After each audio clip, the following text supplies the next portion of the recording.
The internet is the greatest free market innovation in history. It has changed the way we live, the way we play, the way we work, the way we learn, the way we speak. During my time at the FCC, I've met with entrepreneurs in South Dakota who have started businesses. I've met with doctors in Ohio who have helped care for patients. I've met with teachers in Alaska who have educated their students.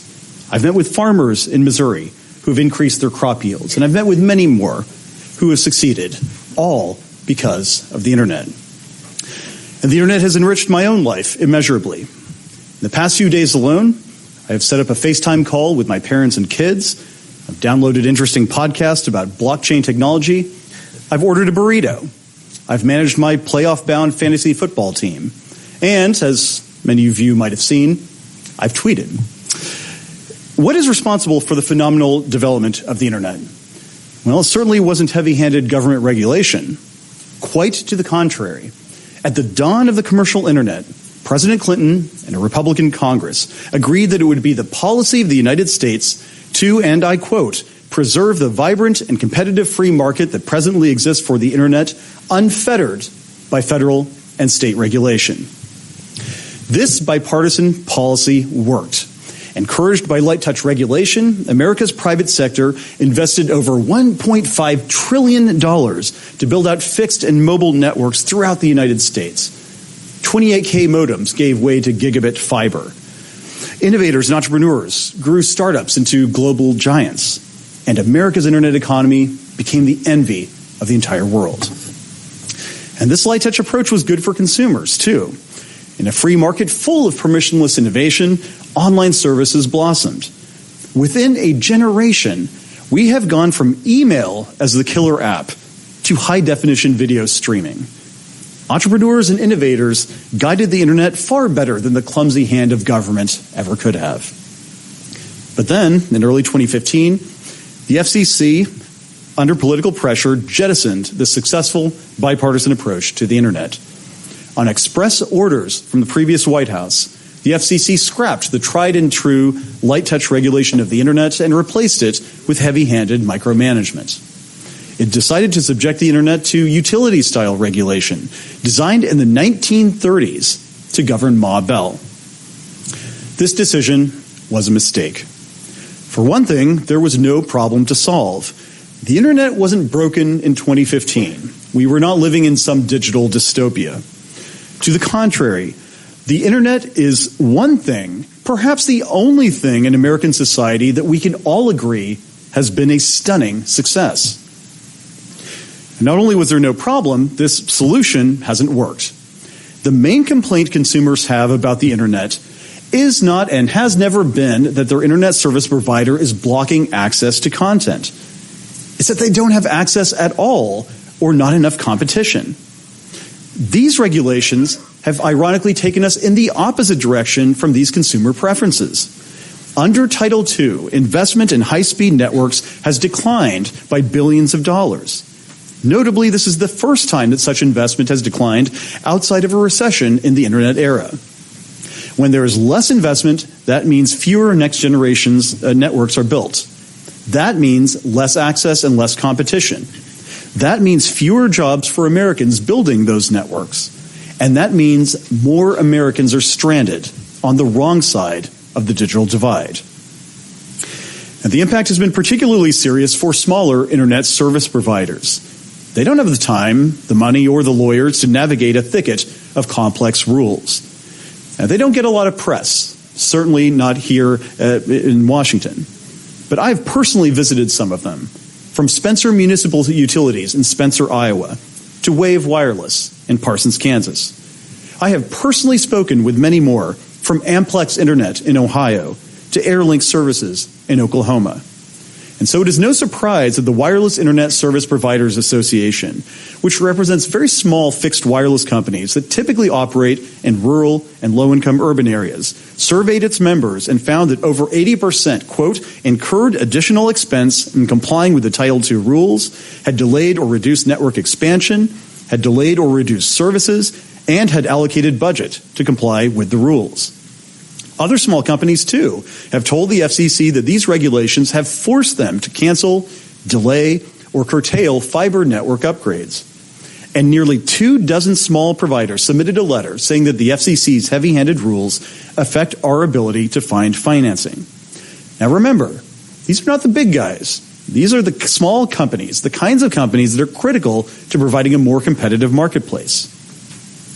Now, these rules have also impeded innovation.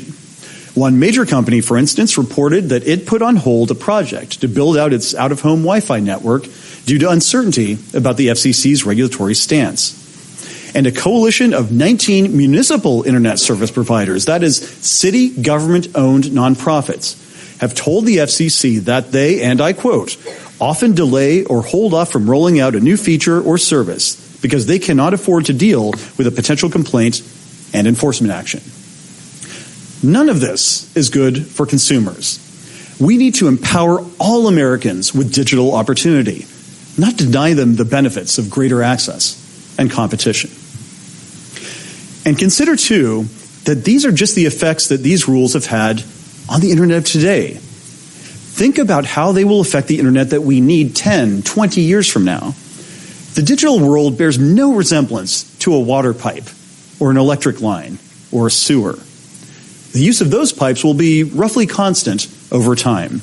Very few would say that there's been dramatic innovation in these areas. By contrast, online traffic is exploding, and we consume exponentially more traffic and data over time.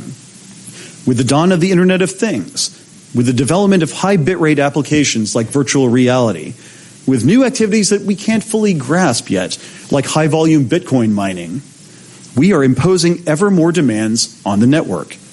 And over time, that means our networks themselves will need to scale too. On advice of security, we need to take a brief recess. But they don't have to. If our rules deter the massive infrastructure investment that we need, eventually we'll pay the price in terms of less innovation. Consider these words from Ben Thompson, a highly respected technology analyst, from a post on his blog Stratechery supporting my proposal. It's an extended quote, but with your indulgence, it's important. The question that must be grappled with is whether or not the Internet is done. By that I mean that today's bandwidth is all we will ever need, which means we can risk chilling investment through prophylactic regulation and the elimination of price signals that may spur infrastructure build-out. If we are done, then the potential harm of a Title II reclassification is much lower. Sure, ISPs will have to do more paperwork, but honestly, they're just a bunch of mean monopolists anyways, right? Best to get laws in place to preserve what we have. But what if we aren't done? What if virtual reality with dual 8K displays actually becomes something meaningful? What if those imagined remote medicine applications are actually developed? What if the Internet of Things moves beyond this messy experimentation phase and into real-time value generation, not just in the home, but in all kinds of unimagined commercial applications? I certainly hope we will have the bandwidth to support all of that. I do too. And as Thompson put it in another Stratechery post, and again I quote, "The fact of the matter is there is no evidence that harm exists in the sort of systematic way that justifies heavily regulating ISPs. The evidence does suggest that current regulatory structures handle bad actors perfectly well. The only future to fear is the one we never discover, because we gave up on the approach that already has brought us so far." Now remember, folks, networks don't have to be built. Risks don't have to be taken. Capital doesn't have to be raised. The costs of Title II today may appear, at least to some, to be hidden, but the consumers and innovators of tomorrow will pay a severe price. So, what is the FCC doing today? Well, quite simply, we are restoring the light touch framework that has governed the Internet for most of its existence. We are moving from Title II to Title I. Wonkier it cannot be. It is difficult to match that mundane reality to the apocalyptic rhetoric that we have heard from Title II supporters. And as the debate has gone on, their claims have gotten more and more outlandish. So let's be clear. Returning to the legal framework that governed the Internet from President Clinton's pronouncement in 1996 until 2015 is not going to destroy the Internet. It is not going to end the internet as we know it. It is not going to kill democracy. It is not going to stifle free expression online. If stating these propositions alone doesn't demonstrate their absurdity, our internet experience before 2015 and our internet experience tomorrow, once this order passes, will prove them so. Simply put, by returning to the light touch Title I framework, we are helping consumers and promoting competition. Broadband providers will have stronger incentives to build networks, especially in unserved areas, and to upgrade networks to gigabit speeds and 5G. This means there will be more competition among broadband providers. It also means more ways that startups and tech giants alike can deliver applications and content to more users. In short, it is a freer and more open internet. And we also promote much more robust transparency among ISPs than existed 3 years ago. We require ISPs to disclose a variety of business practices, and the failure to do so subjects them to enforcement action. This transparency rule will ensure that consumers know what they're buying and startups get the information they need as they develop new products and services. Moreover, we empower the Federal Trade Commission to ensure that consumers and competition are protected. 2 years ago, the Title II order stripped the FTC of jurisdiction over broadband providers. But today, we are putting the nation's premier consumer protection cop back on the beat. The FCC will once again have the authority to take action against internet service providers that engage in anti-competitive, unfair, or deceptive acts. As FTC Chairman Maureen Olhausen recently said, and I quote, "The FTC's ability to protect consumers and promote competition in the broadband industry isn't something new and far-fetched. We have a long-established role in preserving the values that consumers care about online." Or, as President Obama's first FTC chairman put it just yesterday, "The plan to restore FTC jurisdiction is good for consumers. The sky isn't falling, consumers will remain protected, and the internet will continue to thrive." So let's be clear. Following today's vote, Americans will still be able to access the websites they want to visit. They will still be able to enjoy the services they want to enjoy. There will still be cops on the beat guarding a free and open internet. This is the way things were prior to 2015, and this is the way they will be once again. Now, our decision today will also return regulatory parity to the internet economy. Now, some Silicon Valley platforms giants favor imposing heavy-handed regulations on other parts of the internet ecosystem. But all too often, they don't practice what they preach. Edge providers regularly block content that they don't like. When you go online, do you decide what news, search results, and products you see? Perhaps not. They regularly decide what you see and, perhaps more importantly, what you don't. And many thrive on the business model of charging to place content in front of eyeballs. What else is accelerated mobile pages or promoted tweets but prioritization? What is worse, there is no transparency into how decisions that appear inconsistent with an open internet are made. How does a company decide to restrict someone's accounts or block their tweets because it thinks their views are inflammatory or wrong? How does a company decide to demonetize videos from political advocates without any notice? How does a company expressly block access to websites on rival devices or prevent dissidents' content from appearing on its platform? How does a company decide to block from its app store a cigar aficionado app, apparently because the company believes that the app promotes tobacco use? You don't have any insight into any of these decisions, and neither do I. Yet these are very real, actual threats to an open internet. Ironic, coming from the very entities that claim to support it. Ironic, too, that so-called net neutrality advocates, most vigorously opposed to our reforms, have little to nothing to say about these threats. These are omissions, these are threats that a growing number of officials, Democrat and Republican, House and Senate, are beginning to take notice of.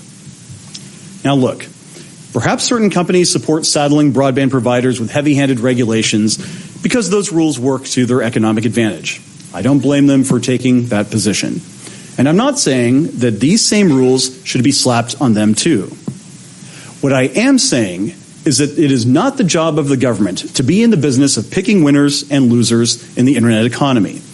We should have a level playing field and let consumers decide who prevails. Now, many words have been spoken during this debate, but the time has come for action. It is time for the internet once again to be driven by engineers and entrepreneurs and consumers, rather than lawyers and accountants and bureaucrats. It is time for us to act to bring faster, better, and cheaper internet access to all Americans. It is time for us to return to the bipartisan regulatory framework under which the internet flourished prior to 2015. It is time for us to restore internet freedom. I want to extend my deepest gratitude to the staff who have worked so many long hours on this item. From the Wireline Competition Bureau, Anik Banoun, Joe Calishone, Megan Capasso, Paul Exech, Ben Childers, Nathan Egan, Madeline Finley, Doug Galby, Dan Kahn, Melissa Kirkle, Gail Krutov, Susan Lee, Ken Lynch, Pam Megna, Chris Monteith, Ramesh Nagarajan, Eric Ralph, Deborah Salons, Shane Taylor. From the Office of General Counsel, Ashley Boisel, Jim Carr, Christine Fargetstein, Tom Johnson, Doug Klein, Marcus Mayer, Scott Novak, Linda Oliver, and Bill Richardson. From the Wireless Telecommunications Bureau, Stacey Ferraro, Neshe Gundelsberger, Garnet Hanley, Betsy McIntyre, Jennifer Salas, Paroma Sanyal, Jimmy Shang, Don Stockdale, and Peter Trachtenberg. From the Office of Strategic Planning and Policy Analysis, Eric Berger, Mark Bykowski, and Jerry Ellig. From the Consumer and Governmental Affairs Bureau, Jerusha Burnett. From the Public Safety and Homeland Security Bureau, Ken Carlberg. And from the Media Bureau, Tracy Walden. With that, we will call the vote. Commissioner Clyburn. I dissent. Commissioner O'Reilly. Aye. Commissioner Carr. Aye. Commissioner Rosenworcel. I dissent. The chair votes aye. The item is adopted with editorial privileges granted as requested. Thanks to the staff for your terrific